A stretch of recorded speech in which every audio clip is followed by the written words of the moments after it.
"You're living off my husband now," my daughter-in-law said, her lips curling into a small, satisfied smirk as she set her fork down. No one spoke. The clink of silverware stopped midair. Even the old wall clock seemed to hesitate. My son stared at his plate like it held answers he didn't want to read. I folded my napkin once, carefully. I didn't ask her to repeat it. I didn't defend myself. I simply pushed my chair back and stood up. "I'm glad you're here. Stay with me until the end of my story, and let me know where you're watching from." I never imagined I'd be telling it this way. The dining room still smelled like roast chicken and rosemary, the same recipe I'd made every Sunday for more than 30 years. The table was the oak one my husband refinished himself, sanding it by hand in the garage one summer when we were younger, and thought time would always be generous. His chair was still there, empty. It had been 8 days since we buried him. 8 days since I stood at the cemetery with my hands folded in my black coat, nodding politely as people told me I was strong. 8 days since the house became quieter than it had ever been. And now this. I looked at my daughter-in-law for a moment. Not with anger, with clarity. She met my eyes without flinching, as if she'd rehearsed that line in her head and was pleased with the delivery. The corners of her mouth lifted again, just enough to make her point. This wasn't a slip. It was a declaration. My son finally cleared his throat. "Mom," he said softly, but he didn't look up. He didn't finish the sentence either. He didn't need to. Silence has a way of finishing things for people. I picked up my purse from the back of my chair. The leather strap felt familiar in my hand. I'd carried it to doctor's appointments, school meetings, church picnics, and the hospital room where I said goodbye to my husband of 34 years. I nodded once. Not to them. To myself. "I'm gonna get some air," I said. My voice sounded steadier than I felt. No one stopped me. No one asked if I was okay. I walked down the hallway, past the framed family photos, birthdays, graduations, holidays, where I was always just off to the side, smiling, holding a casserole dish. I paused at the front door long enough to take one slow breath, then stepped outside. The evening was cool, early fall. The porch light buzzed faintly. I stood there for a moment, listening to the muffled sounds of the dinner continuing without me. A chair scraping, a laugh. The clatter returning, life moving on. After my husband passed, I told myself grief would be the hardest part. I was wrong. Grief is quiet. It sits with you. What I wasn't prepared for was being reduced to a line item at a dinner table, a burden explained away with a smirk. I walked to my car and sat behind the wheel without starting the engine. My hands rested on my lap. I didn't cry. Not then. I thought about the years I worked part-time to help my son through college. The nights I watched his kids so they could have a break, the checks I wrote without keeping copies, the house payments I never missed. They thought I was weak because I was quiet. They thought I would shrink back into the space they assigned me. I sat there until the porch light clicked off behind me. Then I started the car and drove away, already knowing this dinner would not be the end of the story. I didn't go far that night. I drove around the block twice, then parked along the curb under a maple tree whose leaves were just beginning to turn. The engine ticked softly as it cooled. I sat there longer than I planned, watching the light from the dining room window spill onto the lawn. My husband used to say that light meant home. That night, it felt like a boundary. I went back inside quietly after I was sure dessert had been served. The laughter had softened into low conversation. No one noticed me slip past the doorway. I went straight to the guest room I'd been using since the funeral. The room still smelled faintly of cedar and laundry soap. I closed the door and sat on the edge of the bed, my purse resting beside me like a witness. Sleep didn't come easily.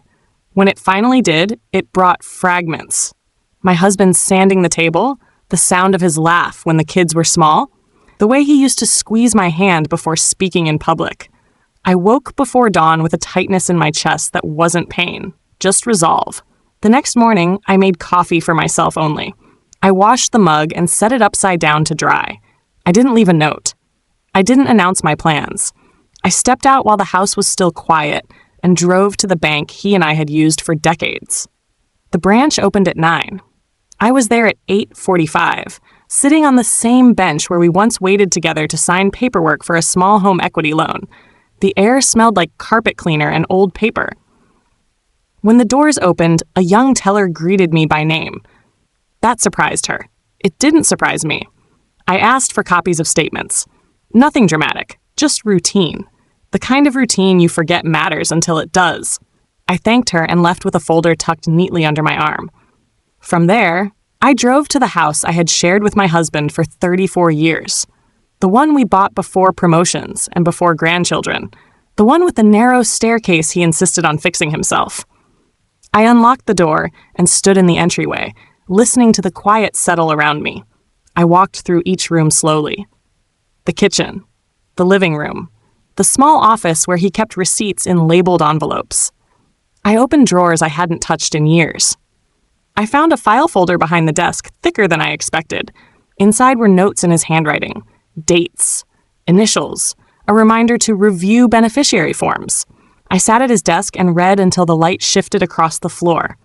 The pieces didn't fall into place all at once. They didn't need to. I wasn't in a hurry anymore. That afternoon, my phone buzzed, a message from my son. "Are you okay?" It read. I didn't answer. Another message followed. She didn't mean it like that. I placed the phone face down on the desk and kept reading. By evening, I knew one thing for certain. The story I'd been told at that dinner table was incomplete. Not false. Incomplete. And there's a difference. I drove back as the sun dipped low, painting the sky in quiet colors my husband loved. When I walked into the house, the television was on. My daughter-in-law glanced up briefly, then back to her screen. No apology. No acknowledgement. Just a raised eyebrow, as if to ask whether I'd learned my place. I went to my room and closed the door. I placed the folder on the bed. I sat beside it and rested my hands on top. I didn't feel angry. I felt awake. They thought the night before had ended the conversation. They thought silence meant surrender. I turned off the light and lay down fully dressed, staring at the ceiling, already planning my next morning. The next few days passed quietly. Too quietly. I moved through the house like a shadow, present but unnoticed. I folded laundry that wasn't mine. I wiped counters already clean. I made myself useful in ways that didn't require conversation. My daughter-in-law liked it that way. She spoke to me only when necessary, her tone polite but distant, like someone addressing a neighbor instead of family. My son followed her lead. He avoided my eyes. When he did speak, it was in half sentences, as if he were afraid of finishing a thought. I watched. I listened. I took mental notes. On Wednesday morning, she placed a stack of mail on the counter and slid it toward me with 2 fingers. "These came for you," she said. Her eyes lingered on the envelopes a second longer than needed. Bank logos. Utility companies. She didn't hide her interest. "Thank you," I replied. That was all. I waited until the house was empty before opening them. Most were ordinary. Statements. Notices. But one envelope had already been opened and resealed. The crease was faint, but it was there. I removed the papers carefully and read them twice. That evening, I drove to the library. It was a place my husband and I used to visit together, back when evenings felt longer. I sat at a wooden table near the window and spread my documents out slowly, keeping them neat, organized. I didn't rush. I cross-checked dates, names, account numbers. The picture was becoming clearer. My daughter-in-law believed control was ownership. She believed access meant authority, and she believed my silence meant ignorance. On Friday, she cornered me in the kitchen while my son was upstairs. "We've been talking," she said, leaning against the counter, "about the future." I nodded once, waiting. "It might be better if you start thinking about other arrangements," she continued. "Something more appropriate." "Appropriate," I repeated. She smiled, satisfied. Exactly. That night, I called an old friend of my husband's, a man he trusted, a man who owed us nothing but honesty. We spoke briefly. He asked a few questions. I answered carefully. Before hanging up, he said, "Bring everything you have on Monday." I slept well that night. Monday morning, I dressed neatly and left early. I didn't announce where I was going. I didn't need permission. The office smelled faintly of coffee and paper. Familiar. Safe. I placed my folder on the desk and waited while he read in silence. He didn't interrupt.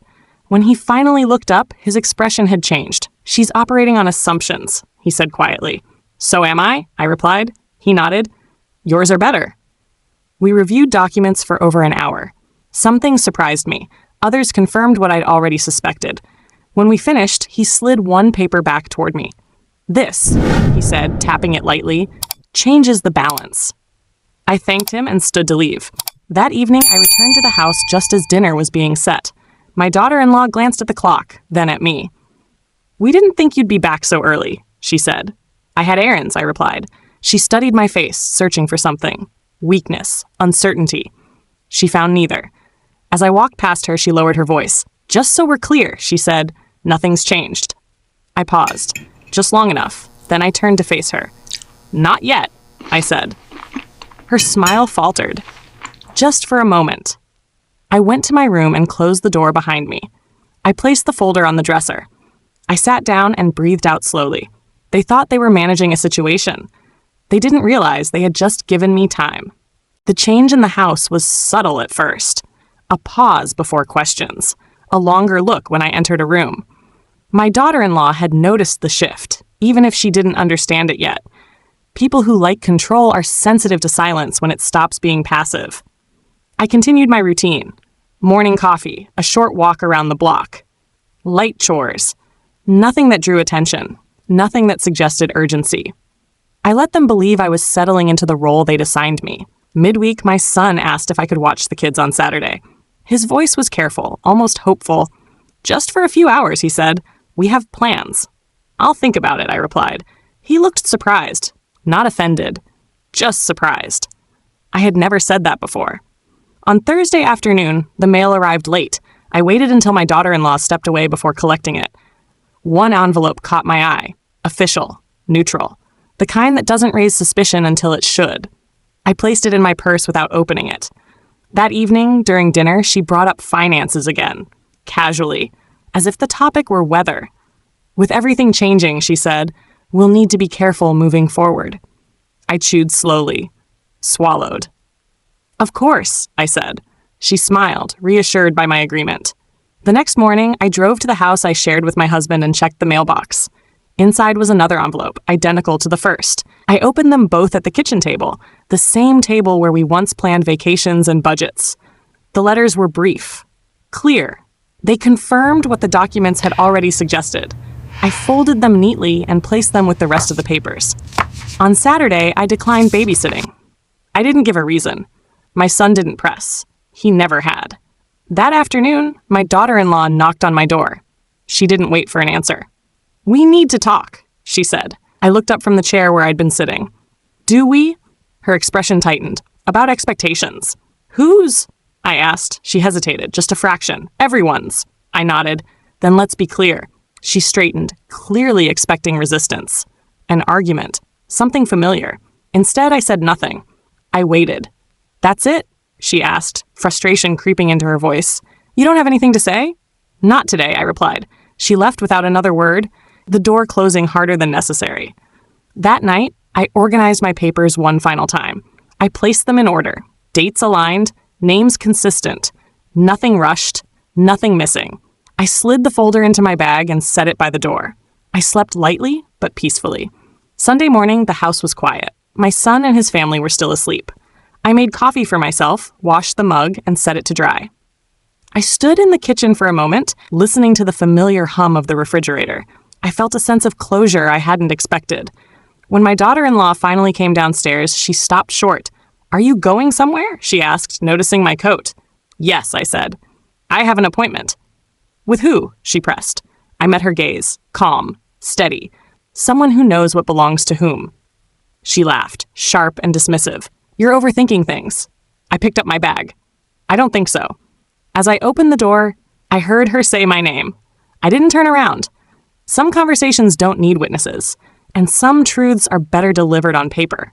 The office was quiet, the kind of quiet that makes you sit straighter without realizing it. The man across from me reviewed the folder carefully, page by page.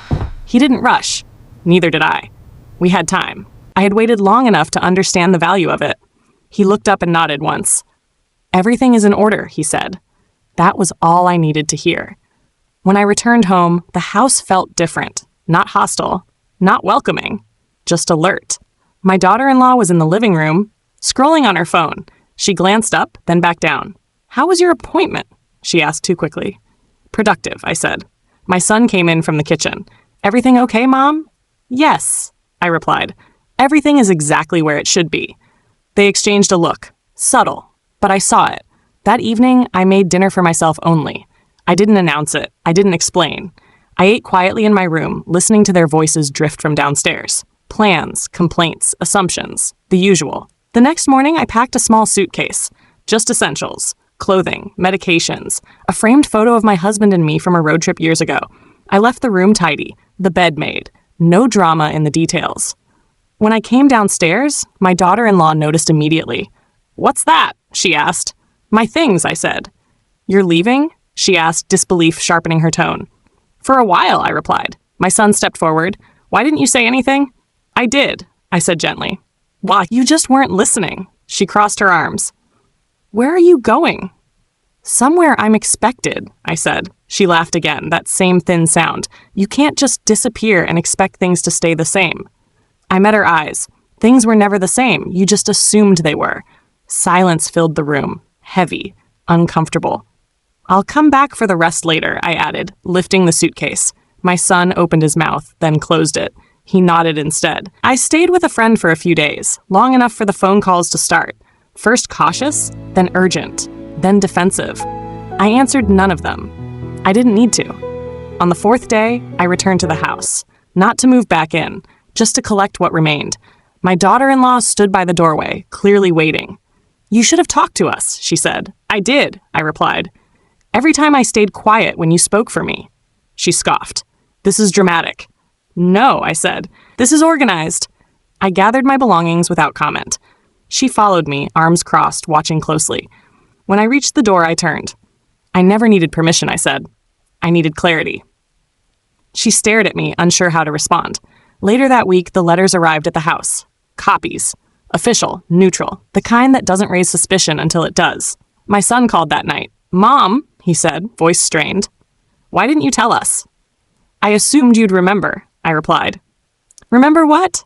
"That your father planned carefully," I said, "and trusted me to finish what we started." He was quiet for a long moment. "She didn't know," he said finally. "I know," I replied. That was the last call. Months later, I moved into a small place of my own. Quiet street, friendly neighbors, a garden that needed work. I planted herbs the first weekend, basil, rosemary, things that grow back if you let them. Sometimes I think about that dinner table, that smirk. That sentence meant to shrink me. It didn't. It clarified everything. And that was enough. Life settled into a rhythm I hadn't known in years. Not because it was quieter, but because it was mine. Mornings began with sunlight through the kitchen window and the sound of birds instead of tension. I made breakfast slowly. I chose what to read. I decided when to rest. People assume independence looks dramatic. It doesn't. It looks like calm. The calls from my son became less frequent, shorter, polite, careful. He asked about my health, the weather, neutral things. We avoided the past, and I didn't force it into the present. Some lessons need distance to take root. I never heard directly from my daughter-in-law again.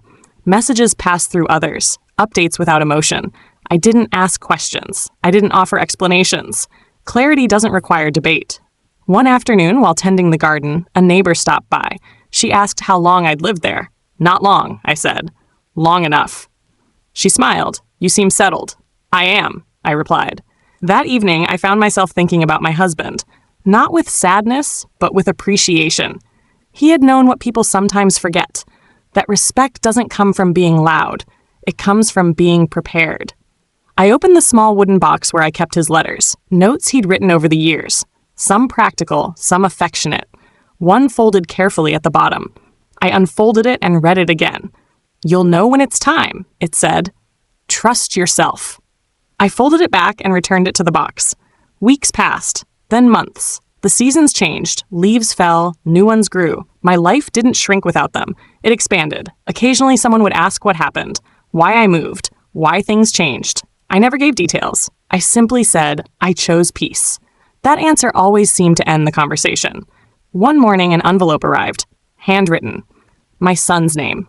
Inside was a short letter. He apologized, not dramatically, not defensively, just honestly. He said he hadn't understood before. He said he was trying now. I read it twice, then once more. I didn't rush my response. When I finally wrote back, I kept it simple. I thanked him.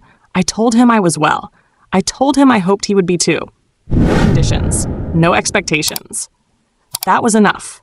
Sometimes late in the evening, I replay that dinner in my mind. The smirk, the words meant to define me. They don't sting anymore, they remind me. People reveal themselves when they think you're dependent. What they don't expect is quiet strength. I didn't raise my voice. I didn't argue.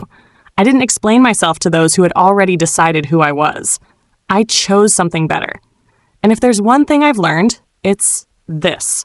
You don't need to prove your worth to anyone who benefits from doubting it. You just need to know it yourself. That knowledge changes everything. Time has a way of revealing what noise once hid. As months turned into a year, I noticed how little effort it took to maintain my peace compared to how exhausting it had been to defend my place before. Nothing dramatic happened. That was the point. My days filled with small certainties. A favorite chair by the window, the same walk each afternoon, conversations that ended when they needed to. I stopped rehearsing responses in my head. There was nothing left to prepare for. Occasionally, my son visited, alone. The first time, he stood at the doorway longer than necessary, unsure of his welcome. I stepped aside and let him in without comment. We talked about ordinary things, the garden, the weather, a book I was reading. He didn't mention his wife. I didn't ask. Before he left, he paused. "You seem lighter," he said. "I am," I replied. He nodded, as if filing that away for later. I learned that distance doesn't always mean separation. Sometimes it's correction. There were moments, quiet ones, when doubt tried to return. Late nights, when the house creaked and memory spoke louder than reason. I let those moments pass. I didn't entertain them. I had already answered those questions with action. One afternoon, while organizing old photos, I found one from years ago. My husband and I sitting on a porch, hands barely touching, both smiling at something off camera. We looked content, not because life was easy, but because we had chosen how to live it. That choice stayed with me. People talk about family as if it's a permanent contract. It isn't. It's a relationship. And relationships require respect to survive. I never confronted my daughter-in-law again. I didn't need to. The boundary spoke for itself. Silence, when chosen, can be louder than any argument. Word travels.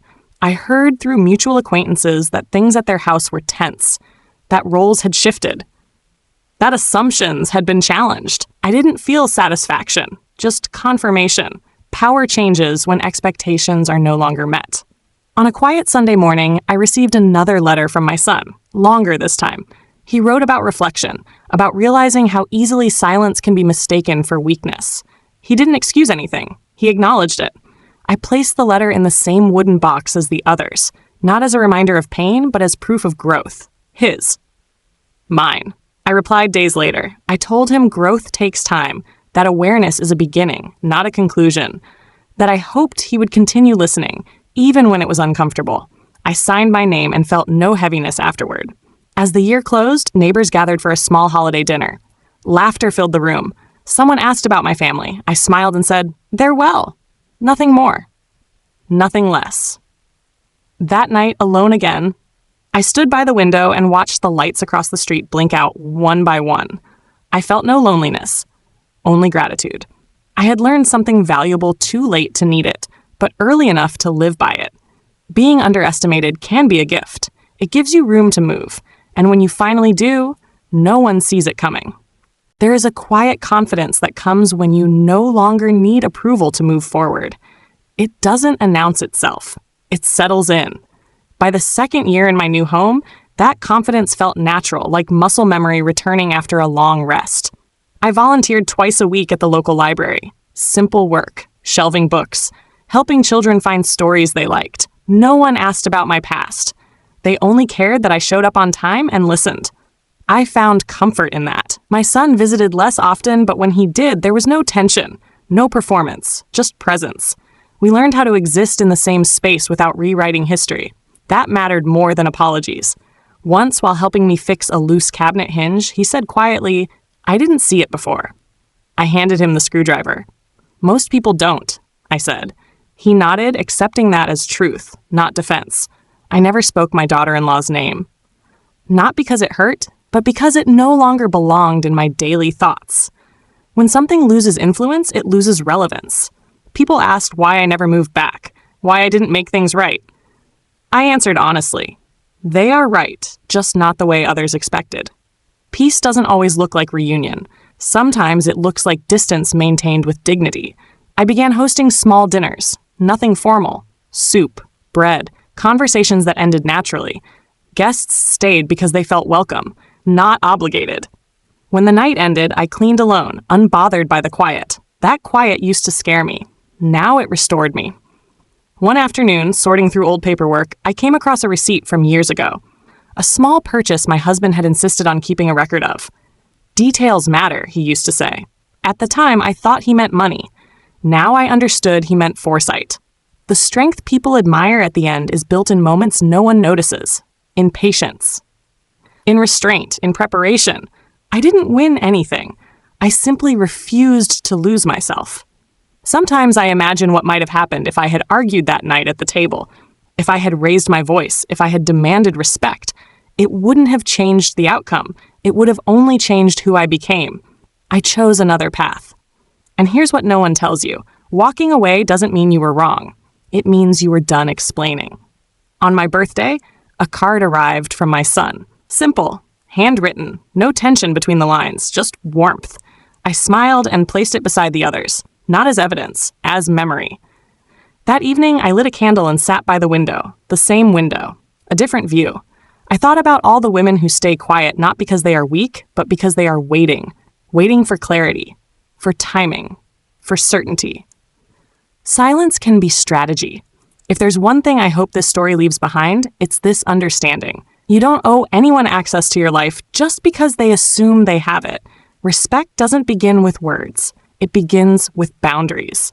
And once you learn that, nothing said to diminish you will ever sound the same again. There comes a moment when you stop measuring your life against the version others tried to write for you. For me, that moment didn't arrive with a single event. It arrived quietly over time as consistency replaced doubt. By the third year, my routines felt permanent, not rigid, grounded. I no longer introduced myself through relationships or explanations. I was simply a woman who lived on this street, tended her garden, volunteered at the library, and slept well at night. That was enough. One afternoon, while trimming the rosemary, I noticed how strong the plant had become. I remembered planting it with uncertainty, unsure if it would survive the season. It had. And it had grown fuller each year without asking permission. I smiled at that. The past no longer followed me. It stayed where it belonged, occasionally referenced, never revisited. I didn't avoid it. I just didn't live there. My son and I found a new rhythm. Short visits.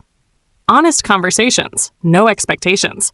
He spoke more openly now, about responsibility, about awareness, about learning to listen before reacting. I listened, not as a teacher, but as someone who understood timing. Growth, I learned, is quieter than regret. There was a family gathering I wasn't invited to. I found out through a mutual friend.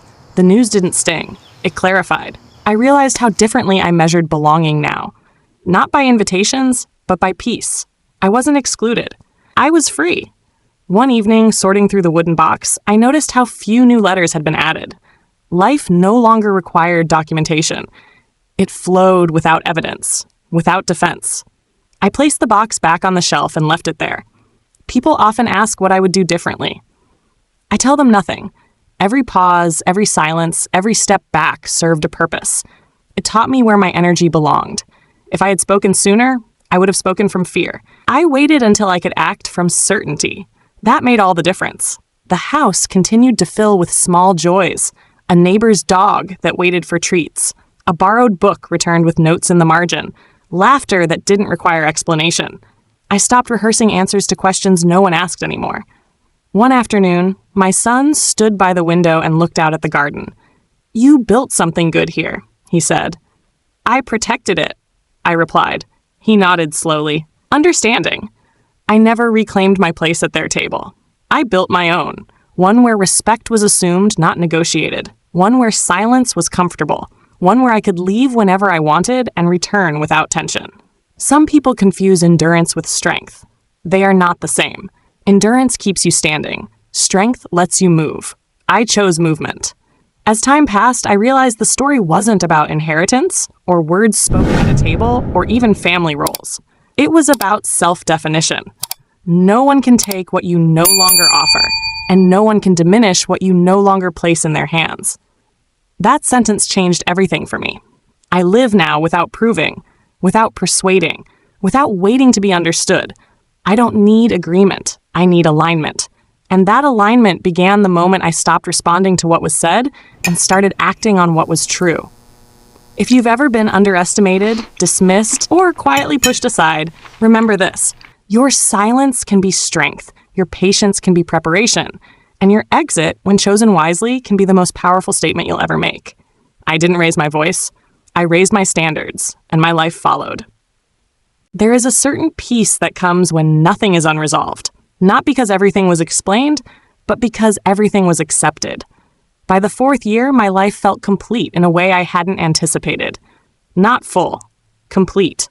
I no longer waited for updates from my son. When he called, it was welcome. When he didn't, it wasn't noticed. That balance took time to build, but once it settled, it stayed. I spent more time mentoring younger women at the library. They didn't ask for advice. They asked questions about work, about boundaries, about what it meant to choose yourself without apology. I never told them what to do. I told them what I learned. That silence, when chosen intentionally, protects more than it harms. One woman said, "How did you know when to walk away?" I answered honestly, "When staying required me to explain my worth." She nodded. She already knew. My garden expanded, not dramatically, intentionally. I planted what could thrive without constant attention, plants that grew strong even if forgotten for a day or two. I liked that symbolism. Sometimes, late in the afternoon, I sat outside with tea and watched the light change. I thought about the woman I had been years ago, careful, accommodating, quiet in a way that asked permission. She had done her best with what she knew. I didn't judge her. I thanked her. The world often celebrates loud endings, arguments, final words, clear winners. But my ending wasn't loud. It was steady. It unfolded without witnesses and stayed that way. I heard once that closure is something you give yourself. I didn't believe it then. I do now. There was no final conversation with my daughter-in-law, no reconciliation, no apology exchanged. And that was fine. Not every chapter needs commentary to be complete. What mattered was that I stopped carrying something that was never meant to be mine. One winter evening, my son called unexpectedly. His voice was softer than usual. He told me about a decision he'd made, a boundary he'd set, a moment where he chose not to stay silent. "I learned that from you," he said. I closed my eyes for a moment. "Then it was worth it," I replied. We didn't say much after that. As the years continued, people stopped asking about my past altogether.